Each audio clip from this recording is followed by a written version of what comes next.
Now it was the governor's custom at the festival to release a prisoner chosen by the crowd. At that time, they had a well-known prisoner whose name was Barabbas. So when the crowd had gathered, Pilate asked them, "Which one do you want me to release to you, Barabbas or Jesus, who is called the Messiah?" But he knew it was out of self-interest that they had handed Jesus over to him. When Pilate was sitting on the judge's seat, his wife sent him this message: "Don't have anything to do with that innocent man, for I have suffered a great deal today in a dream because of him." The chief priests and the elders persuaded the crowd to ask for Barabbas and to have Jesus executed. "Which of the two do you want me to release to you?" asked the governor. "Barabbas," they answered. "What shall I do then with Jesus, who is called the Messiah?" Pilate asked. Hate has 1,000 faces, but all of them are ugly. The mob that stood before Pilate's judgment hall was filled with such an ugly hatred, one could feel it in the air. There stood Pilate himself with Jesus. He was beaten and bloody. Still, he had a face of quiet confidence and a deep look of compassion in his eyes. Surprisingly, the anger of the chief priest was so infectious that we found ourselves hating a man we did not even know. And in the name of hate, the Lord of glory was condemned to die.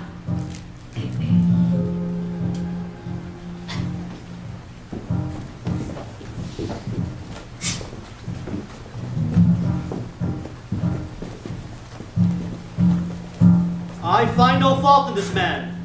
What do you want me to do with him? Crucify him!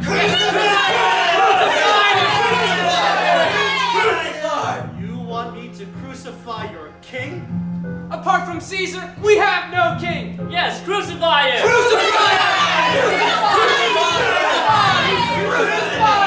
I am innocent of his blood. It is your responsibility. His blood!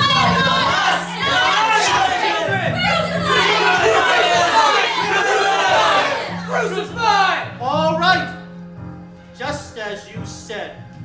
Crucify him! I hand Jesus to you.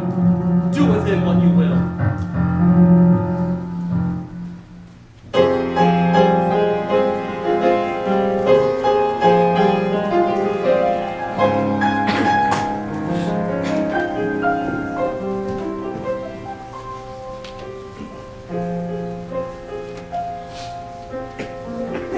Make way! Don't block the road! Don't push! Make it stop! They're going to crucify Jesus! This blasphemer, he says he's equal with God. How dare he make such a declaration? He deserves to die. Yes! May God punish him greatly! Such a man should be crucified. He's been beaten so badly that he can't even stand firm, and he still needs to carry the heavy cross. If this goes on, there's no way he'll be able to reach Golgotha. Why is he so cruel to one of you all? Didn't he so righteously tell us that we Pharisees and teachers of the law are like whitewashed tombs, that we're only godly on the outside? Now let us see, who will enter a tomb first? This can't be true. Rabbi can just die like this. He can't. Look, he's collapsing under the weight of the cross. Master! You! Carry a cross for him! Didn't he call himself the Son of God? Well, why can't he save himself? The way I see it, he's either a liar or a lunatic. God's son, he who so loudly said he could rebuild the temple in 3 days, just by himself? Can anything good come from Nazareth? Who does he think he is? Is he delirious, thinking that he can be the king of us Jews? Please stop this brutal cruelty. He's never done anything bad. He's done nothing wrong. Why do you have grievances against him? Why do you hate him so? You have no right to speak here. We rule here today. Do as we say. Crucify him! Crucify him! Crucify him! Crucify him! Crucify! We finally arrived at Calvary. Criminals are crucified here left to die. The howling wind whipped up the dust from the ground. could barely stand. The soldiers nailed Jesus to a cross, stood it upright, and dropped it with a jolt into a hole in the ground. You could hear the Nazarene gasp for breath as the weight of his body pulled hard against the nails in his hands and feet. The crowd hurled jeers and taunts at Jesus. The Jewish religious leaders mocked him. The Roman soldiers ridiculed him. An oppressive hatred permeated the air. We joined in with those who called on him to come down from the cross and save himself. Oh, how much we wanted him to die. How pleased we were that his death was so painful. But there was something very different about this person. He spoke from the cross several times, yet showed no anger or bitterness. He spoke to the thieves hanging next to him. He spoke to his mother and to those with her. He even appeared to speak to heaven. I thought I heard him say something about asking forgiveness from his Father. How could he forgive us after what we had done to him? How could he return hatred with love? When we left Calvary, we were all unusually quiet. We couldn't erase from our mind Jesus' pain, yet serene look on the cross. Hatred could not extinguish his love. Jesus was amazingly determined to love us. He loved us, we who crucified him. How could that be? Perhaps we will never understand why.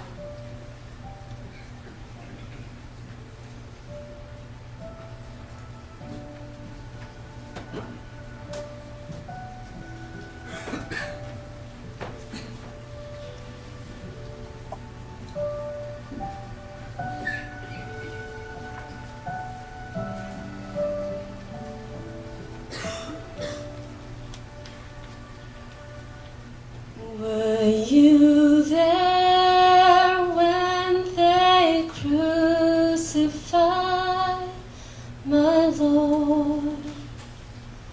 Were you there when they crucified my Lord? Oh,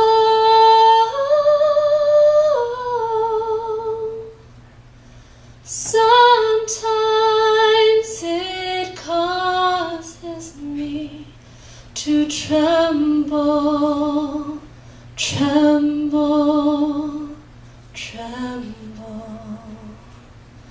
Were you there when they crucified my Lord? Were you there when they nailed him to the tree? Were you there when they nailed him to the tree?